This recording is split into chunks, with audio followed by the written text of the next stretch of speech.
ዓለማችን በየዓመቱ 324 ትሪሊየን ሊትር ንጹህ ውሃ እያጣች እንደምትገኝ ተገልጿል። የ280 ሚሊዮን ሰዎችን ፍላጎት የሚያሟላው ይህ የውሃ መጠን ከጊዜ ወደ ጊዜ እየተባባሰ በመጣው ድርቅ እንዲሁም ደግሞ በሰው ልጆች የመሬትና የውሃ አጠቃቀም ልምዶች ምክንያት እየጠፋ እንደሚገኝም ነው ጥናቶች ያመላከቱት።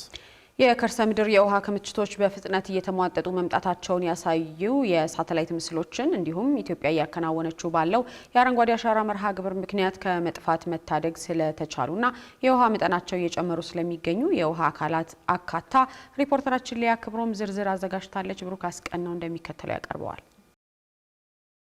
በአውሮፓውያኑ 2025 በወጣው የዓለም ባንክ ሪፖርት መሰረት ዓለማችን በየዓመቱ በግምት 324 ትሪሊዮን ሊትር ወይም 85.6 ትሪሊዮን ጋሎን ንጹህ ውሃ ታጣለች። ይህም በየዓመቱ የ280 ሚሊዮን ሰዎችን ፍላጎት የሚያሟላ የውሃ መጠን መሆኑን የተገለጸው። አልጀዚራ ጥናታዊ ጽሑፎችንና የሳተላይት ምስሎችን አስደግፈው ባወጣው ዘገባ በርካታ የውሃ አካላት በመጥፋት ላይ መሆናቸውን የጠቀሰ ሲሆን ለዚህም ዋነኛ መንስኤ ከጊዜ ወደ ጊዜ እየተባባሰ የመጣው ድርቅ እንዲሁም ዘላቂነት የሌላቸው የመሬትና የውሃ አጠቃቀም ልምዶች መሆናቸውን ጠቅሷል። ይህን ተከትሎም በርካታ ተቋማት በረሃማነትና ድርቅን ለመዋጋት ብሎም የተጎዱ የውሃ አካላትና መሬቶችን መልሶ ለማቋቋም ሀገራት ጥረት ማድረግ እንደሚኖርባቸውም እያሳሰቡ ይገኛሉ። የአየር ንብረት ለውጥ ተሟጋቾችና ተመራማሪዎች በዓለም ዙሪያ ከጊዜ ወደ ጊዜ በከፍተኛ ሁኔታ እየቀነሱና እየደረቁ ያሉ በርካታ ሐይቆችና ወንዞች መኖራቸውን ይህንን ማስጠንቀቂያ ለመስጠት እያስገደዳቸው መሆኑም ይነገራል። በምድር ገጽ ላይ ከሚታየው ውሃ በተጨማሪ የናሳ የሳተላይት መረጃዎች እንደሚያሳዩት ከምድር በታች ያሉ ግዙፍ የከርሰ ምድር የውሃ ክምችቶች በፍጥነት እየተሟጠጡ የሚገኙ ሲሆን ይህም የዓለምን የምግብ ዋስትና አደጋ ላይ እንደሚጥል ነው የተነገረው። የሳተላይት ምስሎቹ በከፍተኛ ፍጥነት ውሃ እየጠፋባቸው ያሉ በዓለም ዙሪያ የሚገኙ 10 ዋና ዋና ቦታዎችን በግልጽ ያሳያሉ ሲል ያስነበበው ዘገባው የቦታዎቹን ዝርዝር አውጥቷል። በዚህም የኡዝቤኪስታኑ የደቡብ አራል ባህር አንዱ ስለመሆኑም ተጠቁሟል። ቀደም ሲል በዓለም ላይ አራተኛው በመሬት የተከበበ ግዙፍ ባህር የነበረው ይህ የውሃ ስፍራ ወደ ባህሩ የሚፈሱ ወንዞች ለግብርና ስራ በመዋላቸው ምክንያት ከ90 በመቶ በላይ የሚሆነው የባህሩ ውሃ ጠፍቷል። የሳተላይት ምስሎቹ እንደሚያሳዩትም ቀድሞ የነበረው ባህር አሁን ወደ ደረቅ መሬት ተቀይሯል። ስፍራውም በሰው ልጅ ምክንያት በዓለም ላይ ከተከሰቱት እጅግ የከፉ የአካባቢ ጥፋቶች አንዱ በመሆኑም ነው የተመዘገበው። ኡርሚያ ሐይቅ ሌላው በኢራን የሚገኝ ትልቁ የጨው ሐይቅ ነበር። ነገር ግን ይህ ግዙፍ ሐይቅ ቀድሞ ከነበረው የውሃ መጠን በአሁኑ ወቅት ከ10 በመቶ ያነሰ ብቻ ነው የቀረው። በዙሪያው የተገደቡ ግድቦች፣ የከርሰ ምድር ውሃ መውጣትና ከባድ ድርቅ ሐይቁን ወደ ባዶ የጨው ክምችትነት ቀይረውታል የተባለው በሰሃራ በረሃ አቅራቢያ በሰሜናዊ ማሊ የሚገኘው ፋጉቢን ሐይቅም ባለፉት 10 ዓመታት ውስጥ ውሃው የጠፋ ደረቅ መሬት ሆኗል። በዝናብ መዛባትና በአሸዋ ክምችት ምክንያት ከ20ኛው ክፍለ ዘመን መገባደጃ ጀምሮ እየደረቀ ስለመምጣቱ የተገለጸው ይህ ሐይቅ የሳተላይት ምስሉ እንደሚያሳየው የቀድሞ የሐይቁ ስፍራ የአሸዋ ክምር ሆኗል። በቦትስዋና የሚገኘው ንጋሚ ሐይቅ ደግሞ ሌላው መድረቃቸው ከተረጋገጡ የውሃ አካላት ሌላኛው ነው። እንደ ሳተላይት ምስሉ መረጃ ሐይቁ ለአየር ንብረት ለውጥ ተጋላጭ በመሆኑ ለድርቀቱ እንደ ምክንያት የተቀመጠ ሲሆን የሐይቁ የውሃ መጠን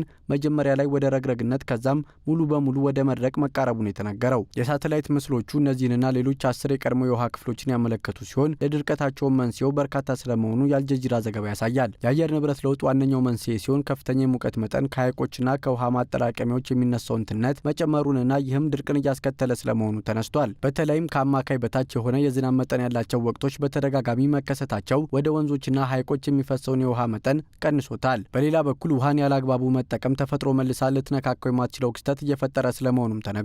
ሌላው የህዝብ ቁጥር መጨመር ለምግብ ምርትና ለኤሌክትሪክ ኃይል ያለው ፍላጎት ከፍ እንዲል ስለሚያደርግ የውሃ ፍጆታ በይበልጥ እንዲጨምር አድርጎታል። ለውሃ መጥፋት እንደ ምክንያት የተጠቀሰው ሌላው ጉዳይ ደግሞ የደን መመንጠርና የመሬት መራቆት ነው። የደኖች መጥፋት መሬት ውሃን የመያዝ አቅሙን እንዲቀንስና የአካባቢው የዝናብ ሁኔታ እንዲዛባ እያደረገ እንደሚገኝም በጥናት መረጋገጡ ተጠቅሷል። የጠፉ እንዲሁም በመጥፋት ላይ የሚገኙ በርካታ የውሃ አካላት እየተስተዋሉ ባሉበት በዚህ ወቅት በተለያዩ የአካባቢ ጥበቃ ስራዎች ዳግም ከመጥፋት መታደግ የተቻሉ የውሃ አካላት ስለመኖራቸውም ይጠቀሳል። በተደረጉ መጠነ ሰፊ የተፈጥሮ ጥበቃና የተፋሰስ ልማት ስራዎች ምክንያት ዳግም ነፍስ መዝራት የቻሉና ውሃ የመያዝ አቅማቸው በከፍተኛ መጠን የጨመሩ የውሃ አካላት በዚህ ወቅት ከሚስተዋልባቸው ሀገራት መካከል አንዷ ኢትዮጵያ ናት። የአባያ፣ የጫሞ፣ የዝዋይና የበሰቃ ሐይቆች በቅርብ ዓመታት ውስጥ በከፍተኛ ሁኔታ የውሃ መጠናቸው ከጨመሩና ስፋታቸው እየጨመረ ከሚገኙ የውሃ አካላት መካከልም ይጠቀሳሉ። በምስራቁ የኢትዮጵያ ክፍል የሚገኘው የሀሮማያ ሐይቅ ዳግም ከመጥፋት የዳኑና ዳግም ነፍስ መዝራት ከቻሉ የውሃ አካላት አንዱ ነው። በምስራቅ ሐረርጌ ዞን የሚገኘውና ለረጅም ዓመታት ሙሉ በሙሉ ደርቆ የነበረው ይህ ሐይቅ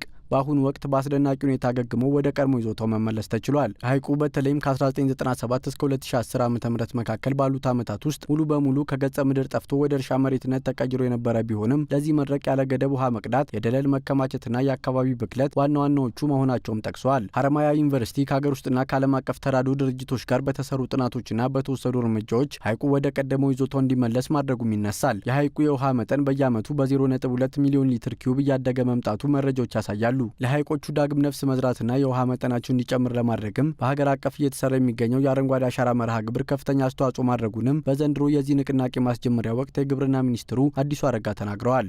አዋሽ ታማኝ ወንዝ ነው።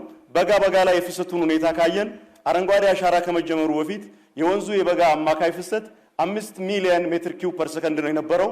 2017 ላይ በተደረገው ልኬት ግን 25 ሚሊዮን ሜትር ኪዩብ ፐር ሰከንድ ደርሷል። 2010 አረንጓዴ አሻራ ከመጀመሩ በፊትና ትላንት 2017 የተወሰደ የሳተላይት ምስል የሐረማያን ሐይቅ ወስዶ ማየት ይቻላል። ሐረማያ አሁን ሞልቶ አሳ የሚጠመድበት፣ ሰዎች የሚዝናኑበት የሞቶ መነሳት ምልክት ሆኖ 1977 እንኳን ከነበረበት በበለጠ ከፍታ ከነሙሉ ግርማ ሞገሱ ተመልሷል ማለት ነው። መሰል እንቅስቃሴዎችን የሚደግፉት የአየር ንብረት ለውጥ ተሟጋቾች ይህ የሐይቆችና የወንዞች መድረቅ የአካባቢው ጥበቃ ጉዳይ ብቻ ሳይሆን ለምግብ ዋስትና፣ ለሕዝብ ጤና፣ ለኃይል ማመንጫና ለኢኮኖሚ ልማትም ፈተና እየሆነ እንደሚገኝ አንስተዋል። አክለውም የአየር ንብረት ለውጥ ዋነኛው መንስኤ ቢሆንም የውሃ አያያዝና ጥበቃ የችግሩን ተጽዕኖ ለመቀነስና የመቋቋም አቅምን ለማሳደግ ከፍተኛ እገዛ እንደሚያደርግም አስምረውበታል። በተለይም በዝናብ ጥገኛ በሆነ ግብርና ላይ የተመሰረቱ ሀገራት ለአየር ንብረት ለውጥ መለወጥ ይበልጥ ተጋላጭ መሆናቸውን በማስጠንቀቅ ከወዲሁ ዝግጅት እንዲያደርጉም እያሳሰቡ ይገኛሉ።